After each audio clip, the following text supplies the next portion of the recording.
Hey everybody, I came home and saw that my Grainmaker mill had arrived. It's a model 116, and I decided to make an unboxing and first use video about it because I haven't been able to find one for a 116.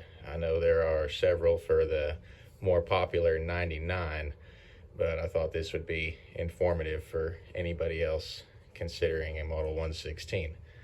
I'll get it stood up here and get it open, and then I'll go to the next part of the video. Okay, so I got the box open, and the first thing I noticed right away is the complimentary 5-pound bag of wheat that they have included. I believe they do this with all of their mill sales, so that is a really nice touch. It helps people get started if they don't already have their own seed, and it is optional. You don't have to accept it if you're not looking to mill wheat. Moving to packaging, everything seems to be packed pretty nice. Here we have the handle wrapped in bubble wrap, as well as the safety guard for inside of the hopper. I'll set those aside for right now. And here we have, I believe, the operator's manual, it looks like. Yeah, there it says owner's manual, has the model and serial number on it.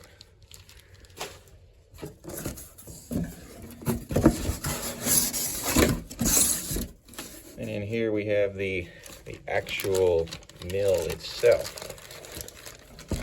It's wrapped up nice in this bag, and this thing is awfully heavy. I believe it's about 43 pounds. So I'm gonna set the camera down and get it out and take it out of the bag and then resume the video.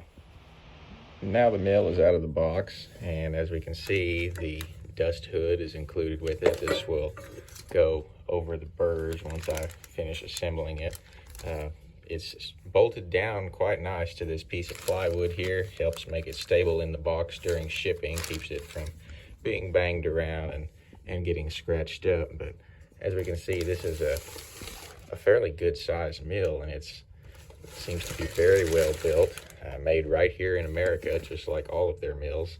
One exclusive to this 116 is this sliding gate here, which allows you to adjust your feed flow. On this side, I went ahead and disassembled the burrs just to show what goes on inside, and the dust cover is still off. So here in the middle we have the coil auger, which is used for most small grains and for general purpose milling.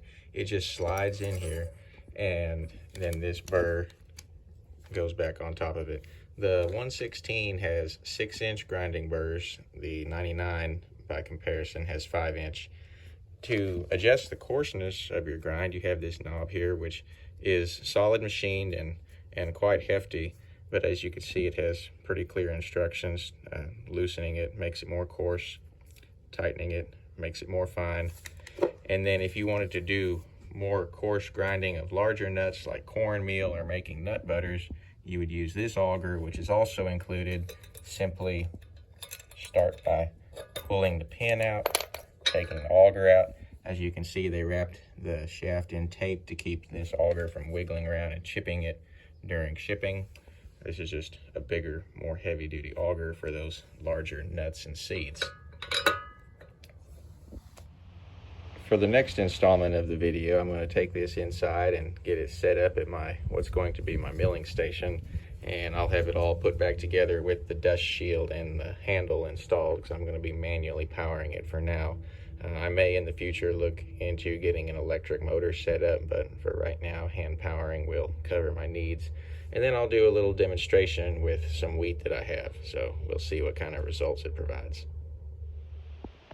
Here we have the mill set up in the house, and I have laid out here the grain that it came with, and also the paperwork that it came with. It came with, going from left to right, the operator's manual, a product brochure, a recipe booklet, and down below it we have some tools. We have a brush used for cleaning out the inside of the mill after grinding or between switching grains, as well as 2 Allen wrenches for making any adjustments to the machine.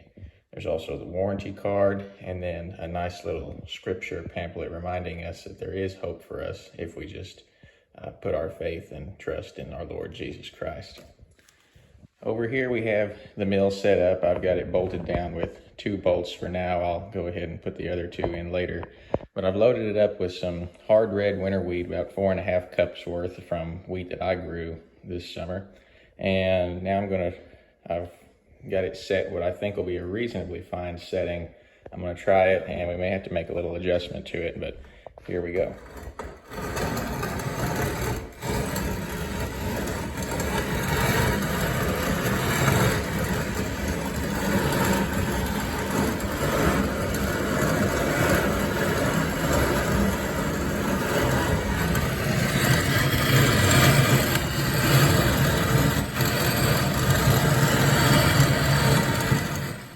As we can see, we've got a decent amount of flour built up here. Take it and feel it, and it is already at a fairly fine consistency. I think this will be just fine for bread. And if we needed to make any adjustment to it, all we have to do, like I described earlier, is turn this knob clockwise for fine, counterclockwise for coarse, as the arrows indicate. Now all that's left to do is continue grinding until we get 4.5 cups, and that'll be enough to make a loaf of bread.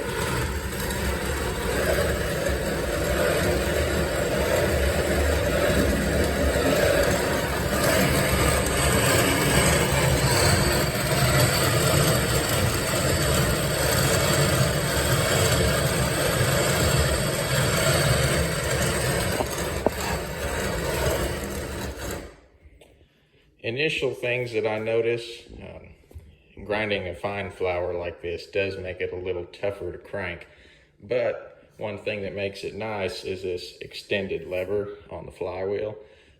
Comparable mills of similar design have this as an option, with the handle normally mounting about right here, which would be good for speed increase, but it dramatically kills your leverage. So the fact that this comes with this lever as standard equipment is a really nice feature. In the future, I might add on an electric motor kit, and as you can see, it has the flywheel machined out here for a V-belt to accept an electric motor drive. And the nice thing about the Grainmakers versus another competitor that also has a machined groove for a belt to be electric driven is the Grainmaker still retains its warranty if it's electric driven, whereas some of the others do not. So that is one thing to consider if you're looking into buying a mill. But other than those 2 things, my initial observation is it is a really quality piece made in America, in Montana, and I'll let you know how the first loaf of bread turns out. But right now, I really like the flour that it's producing. I really like the quality of the mill. The construction is very nice, and I can highly recommend this to anybody so far. A couple hours later, and here we have the finished product. Now, the proofing could have been a little bit better on this first loaf, but as a whole, I think it turned out really well. The texture is good. The consistency is good. It was baked in this USA pan company Pullman pan, and the recipe I used was the basic yeast bread recipe in Sue Becker's The Essential Home Ground Flour book. But this Grainmaker Model 116 produced a really fine flour for this bread, and I look forward to using it again for many more loaves. No part of this review is a paid promotion. It was all just my own personal thoughts, and I thought if it could help somebody else out, then that would make it all worth it. So I hope you guys enjoyed. Thanks for watching.